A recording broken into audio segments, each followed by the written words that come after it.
Hey everyone, did you know? Sometimes a luxury handbag isn't just a handbag, it's a statement, a symbol of status, and a testament to one's taste and affluence. But sometimes it's a big fat lie wrapped in expensive leather, a facade of opulence hiding a web of deceit.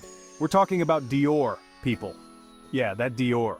The epitome of luxury and sophistication. The one with the fancy clothes and the even fancier prices. The brand that makes you feel like royalty. Turns out the brand may not be as high-end as they want us to believe. There's more to the story than meets the eye. Buckle up, kids, because we're diving headfirst into the world of designer deception. It's a tale of smoke and mirrors. It all started with a little thing called "Made in Italy," a phrase that conjures images of master artisans and timeless quality. See, those words on a luxury product are basically magic. They transform ordinary items into coveted treasures. They mean quality, craftsmanship, heritage, all the good stuff that makes you happily empty your wallet. It's a promise of excellence. But what happens when those words are, to put it delicately, a web of lies? When the promise of authenticity is nothing but a clever marketing ploy? Here's the deal. An Italian court recently ruled that Dior misled customers by slapping "Made in Italy" labels on handbags actually manufactured in cheaper production hubs. Shocking, I know. A company trying to cut corners and boost profits? Who'd have thought? Dior argued that a small part of the manufacturing process, like attaching a label or two, justified the "Made in Italy" tag. Yeah, because moving a button across the border is the same as centuries-old Italian craftsmanship. This little court case opened a Pandora's box, revealing the murky underbelly of Dior's supply chain. We're talking about factories in developing countries, often with questionable labor practices, churning out products passed off as high-end Italian goods. It's like finding out your $5,000 handbag was stitched together by someone making less in a month than you spent on your last latte. Suddenly that designer logo doesn't look so glamorous anymore, does it? Section 4. The high cost of faking it. This scandal isn't just bad news for Dior, it's a black eye for the entire luxury industry. The ripple effects are enormous, shaking the very foundations of what we perceive as luxury.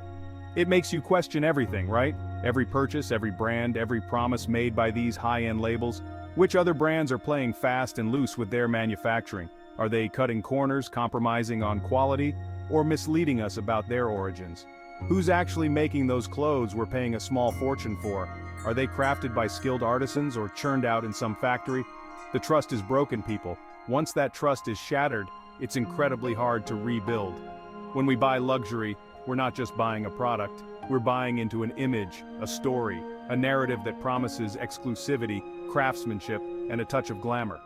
And when that story turns out to be a lie, it leaves a bad taste in your mouth.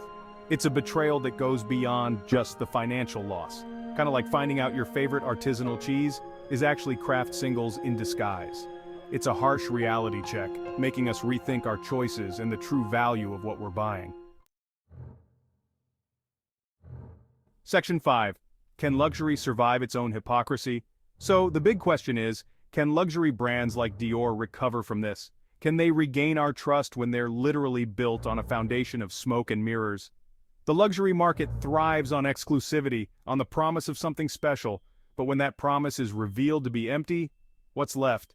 It's like realizing the emperor has no clothes, except in this case, it's a very expensive handbag. Section 6. So, what's in your shopping cart?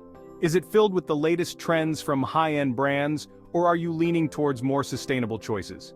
This whole thing begs a bigger question, one that goes beyond Dior and even fashion. It's about our values and the kind of world we want to support. Are we, the consumers, okay with this? Are we comfortable knowing that our money might be supporting practices we don't agree with? Are we willing to keep shelling out big bucks for brands that prioritize profits over ethics and transparency? Or do we want to support companies that are making a positive impact? The power is in our hands, or rather, our wallets.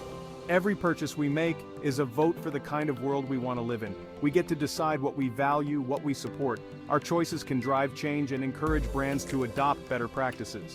So, the next time you're tempted by that shiny new designer item, remember this scandal. Think about the stories behind the products. Remember what that luxury logo might actually be hiding. The truth can be unsettling, but it's important to be aware. The choice, my friends, is yours. Make it wisely, and let your shopping cart reflect the world you want to create.